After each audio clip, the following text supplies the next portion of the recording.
Bonjour Jean-Michel Blanquer. Bonjour. On est content de vous retrouver sur le plateau de Figaro TV. Merci, avec plaisir. Après une prestation remarquée dans le Figaro la nuit, mais vous n'étiez pas venu déjà dans Point de vue. C'est une phrase qui a soulevé pas mal de polémiques cette semaine. Elle est signée du ministre de l'Enseignement de la Recherche. On l'écoute, on réagit ensuite. Maintenant, est-ce que derrière tout ça, il y a un amalgame de temps en temps qui est fait par certains en parlant d'islamo-gauchisme? Ce terme-là n'existe pas, et honnêtement, il n'existe pas en tant que terme universitaire, il n'est même pas bien défini, donc cette notion n'existe pas.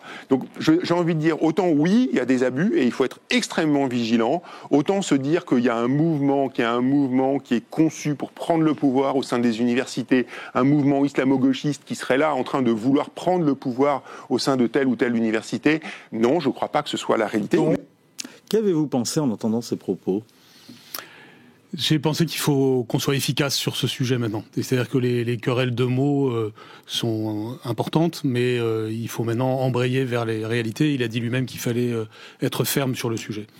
Donc, pour moi, dire que l'islamo-gauchisme n'existe pas, c'est un peu comme dire que la Terre n'est pas ronde, si vous voulez. C'est-à-dire, voilà, il y a des islamistes, je pense que personne ne le nie, pas même les islamistes.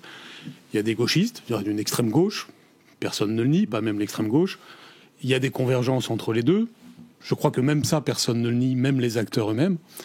À partir de là, vous appelez ça islamo-gauchisme, gauchismo-islamisme, vous choisissez le mot que vous voulez, mais le fait est que le phénomène existe, la chose existe. Et aujourd'hui, personne ne peut le nier, d'ailleurs, pas même le ministre en réalité. Il dit qu'il n'existe pas au sens intellectuel du terme, c'est ce qu'il a, ce qu'il a dit, éclairé dans nos colonnes. Hein. Non, même cela, on peut le discuter. J'ai pas tellement envie de recréer des polémiques de mots, mais il y a évidemment un enracinement intellectuel du sujet. C'est notamment Pierre-André Taguieff qui avait utilisé ce mot. Mais le mot m'importe beaucoup moins que la chose, si vous voulez. C'est-à-dire, aujourd'hui, vous avez dans certains endroits une convergence entre des secteurs. C'est parfois extrêmement dangereux, c'est notamment très brutal, très violent, comme on l'a vu lorsque M. Balanche, en tant que professeur à Lyon 2, a été agressé. Mais c'est une des manifestations du sujet. C'est synonyme finalement de force antidémocratique, et ça doit être regardé comme tel, avec calme, lucidité, force. Et moi, je veux retenir dans son propos le fait qu'il a dit qu'il fallait être ferme sur le sujet. Donc, la querelle de mots, on peut l'avoir à l'infini. Néanmoins, pour moi, la chose existe et elle doit porter un nom. Et ensuite, il faut surtout agir. Et c'est notamment les présidents d'université qui doivent être responsabilisés là-dessus. J'entends tout à fait ce que vous voulez entendre sur les termes qu'a employé le ministre. On se perd en conjecture d'ailleurs sur les raisons qui ont porté le ministre à tenir ces propos-là. Est-ce que c'est ce qu'il pense ou bien est-ce que c'est parce qu'il veut avoir la paix avec une partie du corps universitaire Je pense que c'est parce qu'il veut éviter le simplisme. Et c'est effectivement le risque qui peut exister. Si vous voulez. C'est comme avec wokisme, islamo-gauchisme. C'est des mots que j'ai été parmi les premiers à utiliser pour mettre en garde. Donc je me sens à l'aise pour être équilibré et le plus fin possible sur la question. C'est pourquoi maintenant ça devient un peu des fourre-tout et je peux comprendre qu'on s'inquiète de ça. Maintenant, ce qui compte surtout, c'est que voilà, vous avez de la violence, de la brutalité et des théories qui sont tout à fait à l'encontre de nos valeurs. Il faut les combattre en sachant désigner les choses et ensuite en se donnant les outils pour le faire. C'est ce que j'ai essayé de faire dans mon domaine et c'est ce qu'il faut continuer à faire de manière plus accentuée. Pardon d'insister, mais est-ce que vous voyez pas quand même dans le fait que le ministre tienne ses propos, que c'est le signe que votre combat et ceux qui l'ont mené, votre combat au ministère de l'Éducation nationale en particulier, et ceux qui l'ont mené ont échoué, et que c'est pas le signe de la victoire de ceux qui vous ont succédé, comme Pap Ndiaye ou Elisabeth Borne? Il y a deux choses dans ce que vous dites. Le premier, c'est que c'est incontestable qu'en 2022, le message a été brouillé. Le président de la République a assumé ça, et je le regrette. Quand vous avez quitté le ministère de l'Éducation nationale, quand on vous a demandé de quitter le ministère de l'Éducation nationale, que même avant 2022, notamment à la fin du premier quinquennat, j'ai subi tant d'attaques à l'intérieur même de la majorité, parce que je dénonçais l'évidence. Des amis d'Elisabeth Borne. C'est évidemment un problème. Donc voilà, mais ça je pense que c'est malheureusement assez clair et que c'est pas le seul sujet sur lequel depuis 2022 on a le sentiment d'un zigzag. Donc ma façon de voir, c'est que on a su pendant le premier quinquennat mettre des lignes droites et claires et fermes, et c'est la première fois qu'à l'Éducation nationale il y avait cette ligne si forte tenue si longtemps. 5 ans, c'est beaucoup, avec des choses concrètes derrière, et qui perdurent. Je pense au comité des sages et de la laïcité, qui maintenant est une institution ancrée et qui édicte des normes au sein de l'éducation nationale qui sont suivies. Je rappelle que tous les signes ostentatoires étaient interdits quand j'étais ministre, y compris la baya évidemment, et que c'est les zigzags suivants qui ont créé une espèce d'effet autour de ce sujet. Mais ce qui est important, c'est d'être clair, net, constant. Est-ce que vous pensez que ce genre de propos, justement, contribue à la clarté et à la constance ? En tout cas, ce que je cherche en vous répondant, c'est à ne pas créer tellement de polémique, mais plutôt d'en appeler et de prendre ce qu'il y a de positif dans le propos du ministre quand il dit qu'il faut être ferme. Alors allons-y, soyons fermes sur le sujet, ne nous payons pas de mots et sachons désigner les problèmes pour y répondre, comme on l'a fait à l'éducation nationale et comme ça doit être fait maintenant dans l'enseignement supérieur. Alors est-ce que le rapport sur l'entrisme des frères musulmans et le fait que le président de la République ait tenu un conseil de défense, au moment même d'ailleurs où le ministre parlait, est un signe qui va dans le sens de la fermeté à laquelle vous appelez et que vous souhaitez? Oui, mais ce qui est important, c'est que les signes ne soient pas contradictoires. Ce signe-là, il est très bon, et j'approuve. Et évidemment qu'il faut l'entrisme des frères musulmans, je le dénonce depuis de nombreuses années, et il existe depuis les années 1920 à l'échelle d'abord du monde arabe, puis maintenant à une échelle internationale. Il faut évidemment le discerner, le combattre, et le président de la République a donné de bons signaux dans son discours des Mureaux en 2020, avec ce type d'initiative maintenant. Mais maintenant, l'important, c'est de ne pas envoyer ensuite un signe en sens inverse, comme c'est parfois arrivé. Et donc, il faut maintenant, sur cette ligne ferme, dure et claire, maintenir un cap. À l'école et à l'université, de votre point de vue, quels seraient les actes, justement, qui pourraient traduire ces signaux que vous jugez positifs? La méthodologie qu'on a utilisée pour l'enseignement scolaire me semble reproductible, c'est-à-dire vous avez ce conseil des sages et de la laïcité qui dit les normes applicables, et qui sont forcément différentes pour le domaine scolaire et le domaine universitaire, et qui deviennent la référence pour tout le monde. Donc on pourrait tout simplement étendre les compétences de ce conseil des sages. Et puis ensuite, vous avez des équipes à l'échelle du rectorat qui viennent appuyer les établissements lorsqu'il y a des problèmes. Donc on doit tenir compte du fait que dans l'enseignement supérieur, il y a évidemment la liberté académique d'une part, et le fait que les étudiants sont majeurs et pas mineurs. Ça change évidemment les règles du jeu, mais celles-ci doivent être claires, nettes et précises, homogènes à l'échelle du territoire. Et ensuite, on doit aider les présidents et présidentes d'université à accomplir ces règles. Prenons un exemple concret, puisqu'on parlait tout à l'heure de Fabrice Balanche. Quand Fabrice Balanche proteste contre la rupture du jeûne, une soirée de rupture de jeûne qui a eu lieu dans les murs de l'université, il doit être soutenu, et c'est ce genre de mesures qu'il faut... Oui, c'est un bon exemple, ou si les choses avaient été clairement assumées par la présidence de l'université dans le sens d'une laïcité évidente, il n'y aurait même pas eu le fait qu'un individu est ensuite obligé d'assumer lui-même son... Donc, si vous voulez, la situation actuelle, elle amène trop souvent à avoir des personnes qui, à titre individuel, font valoir les règles de la République, alors que c'est à titre institutionnel que ça doit être fait. Et c'est vraiment ce que j'ai cherché à faire à l'éducation nationale, imparfaitement, avec des limites, parce qu'il y a une telle pente à remonter que ça ne se fait pas en un jour.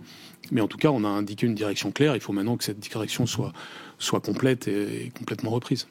Dans l'actualité aussi, Jean-Michel Blanquer, il y a le sort de Boualem Sansal. Vous êtes un des responsables éminents de son comité de soutien. Est-ce que vous avez des nouvelles d'abord ? On a un peu de nouvelles, j'allais dire pour de mauvaises raisons, puisqu'il a eu son procès, donc c'est le moment où, en quelque sorte, il peut être vu. Donc son avocat, qui, du fait des enjeux de visa, n'est arrivé qu'après le procès, ce qui est quand même un peu bizarre, a pu quand même le voir et nous dire en gros qu'il y a en gros une grande force morale. On le savait, mais c'est toujours bon de savoir qu'elle est toujours là. Et évidemment, une fragilité physique, tout simplement parce que c'est un homme de 80 ans, malade, comme nous le savons tous, et que en plus, les conditions de détention sont ce qu'elles sont. Avec l'été qui est là maintenant et les grandes chaleurs, c'est aussi un sujet qui nous inquiète, en plus de sa maladie.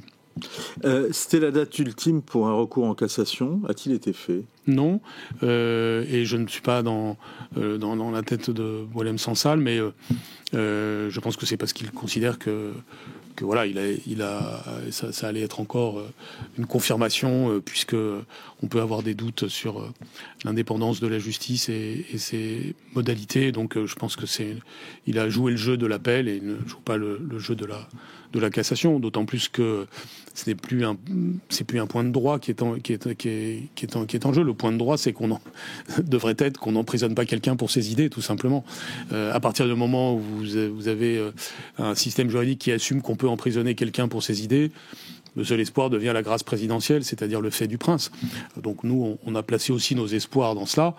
Maintenant, nous, quand je dis nous, c'est le comité de soutien, mais de façon générale, tous ceux qui soutiennent Boualem Sansal, nous avons été calmes, pondérés, équilibrés, pour tout simplement préserver toutes les chances de notre ami. Maintenant, nous voyons bien que cette stratégie diplomatique semble ne pas fonctionner. Je préfère utiliser là aussi des mots choisis pour préserver toutes les chances. Il n'en demeure pas moins que la mobilisation doit être désormais extrêmement forte. Et un des points que je souligne le plus depuis le début, et je voudrais ressouligner devant vous, c'est que ce n'est pas une affaire franco-algérienne, c'est une affaire universelle, internationale, une affaire de principe. C'est une affaire Dreyfus de notre époque. Elle concerne l'Europe. Une affaire Dreyfus. Bien sûr, c'est l'emprisonnement injuste d'un homme qui incarne plus que lui-même. C'est un être humain fragile, unique, mais cet être humain fragile et unique incarne à lui seul la cause de la liberté d'expression. Et derrière Boualem Sansal, c'est d'abord d'autres prisonniers arbitraires, comme malheureusement notre compatriote journaliste qui a été emprisonné lui aussi. Et ceci met l'Algérie dans la situation de faire comme l'Iran, ces deux pays qui sont en ce moment ressemblants sur ce point, c'est-à-dire et qui pratiquent ce qu'on peut appeler une diplomatie des otages, puisqu'on comprend, y compris dans des articles de la presse algérienne, que au fond, quand on voit une comparaison qui est faite dans certains articles directement branchés sur le pouvoir entre Boualem Sansal d'une part et Georges Ibrahim Abdallah de l'autre, c'est à peu près comme si vous comparez Voltaire et Landru, si vous voulez. Et donc on veut échanger Voltaire contre Landru. Et ça, c'est évidemment insupportable comme logique, et il faut savoir le pointer. Moi, on signale d'ailleurs aux plus jeunes générations que Georges Ibrahim Abdallah était un Iranien qui était proche un Libanais qui était proche du régime iranien et qui a été arrêté et emprisonné en France. Pour des assassinats. Pas pour des idées qu'il avait exprimées, pour des assassinats. C'est pour ça que, si vous voulez, il faut remettre les choses en ordre. On habitue les esprits à des comparaisons qui n'ont pas lieu d'être, si vous voulez. Et c'est d'ailleurs, malheureusement, la rhétorique algérienne s'est spécialisée dans cela. Voilà. Est-ce qu'on peut emprisonner quelqu'un aujourd'hui dans un pays en raison de ses idées? La question, elle est simple. Si on répond oui, ça signifie qu'on peut emprisonner Boualem Sansal. Vous avez évoqué tout à l'heure le fait du prince. Est-ce que vous espérez un geste de clémence de la part du pouvoir algérien? Oui, bien sûr, bien sûr. Nous le demandons, et nous le disons avec calme et fermeté. Nous disons que, encore une fois, c'est pas un sujet français. L'Académie franco-allemande, à l'initiative de Matthias Fekl, a mobilisé en Allemagne des écrivains allemands, les pouvoirs publics allemands. Des Latino-Américains, des écrivains latino-américains. J'ai sollicité moi-même des écrivains latino-américains. 30 des meilleurs écrivains latino-américains se sont mobilisés, des gouvernements latino-américains. Peut-être demain, le président Lula, les pouvoirs publics allemands.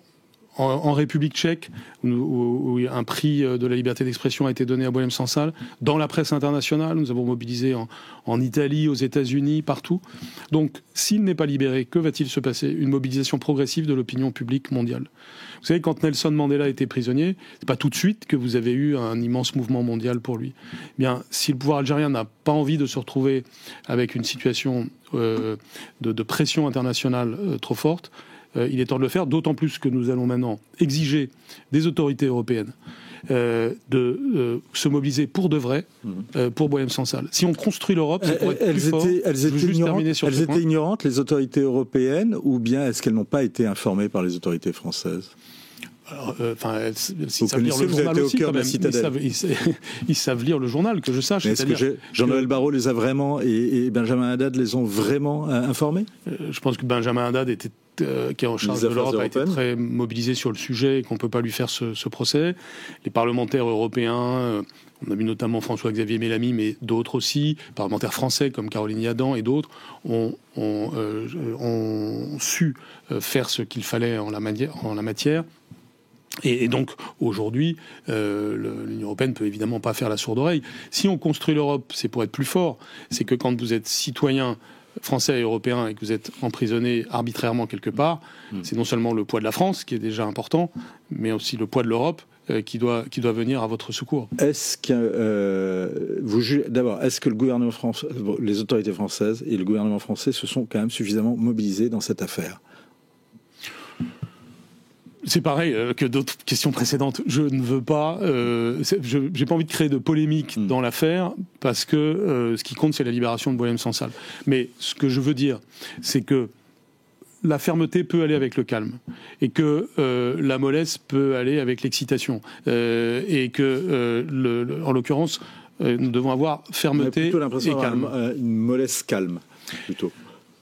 Oui, mais on a surtout parfois des effets d'essuie-glace ou de zigzag qui ne vont pas dans la bonne direction. Donc, ce qui est très important, encore une fois, sur ce sujet comme sur d'autres, c'est une ligne claire et droite, une force de la France.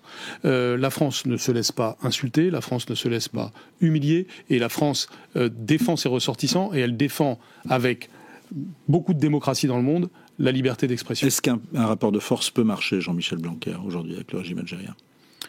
Alors, il peut marcher d'abord en étant, encore une fois, clair dans les discours. Certains disent qu'il faut dénoncer les accords de 68. Oui, alors après, il y a ensuite ce qui est explicite et ce qui est implicite. D'abord, nous avons toute une série de leviers vis-à-vis de l'Algérie qui ne sont pas forcément des leviers publics, mais qui doivent fonctionner, car il y a beaucoup d'intérêts algériens en France. Certains visas, certains avoirs. Bien sûr, il y a énormément de choses à faire de ce côté-là, et ça doit être fait. Peut-être sans tambour ni trompette, mais ça doit être fait, c'est clair, net. Deuxièmement, il y a les aspects publics, et il y a notamment, toujours à l'échelle européenne, l'accord Union européenne-Algérie, qui évidemment doit être dans la balance. Nous devons arrêter de nous soumettre à des chantages, d'être avec je ne sais quel complexe d'infériorité, ni complexe d'infériorité, ni complexe de supériorité, juste des principes que nous pouvons partager avec l'Algérie. Vous savez, l'Algérie, c'est un magnifique pays, plus grand d'Afrique, potentiel gigantesque. On peut souhaiter pour les Algériens et pour ce pays que nous aimons qu'ils se revitalisent par le respect des principes que par ailleurs il a pu afficher dans des enceintes comme l'ONU, c'est-à-dire la liberté.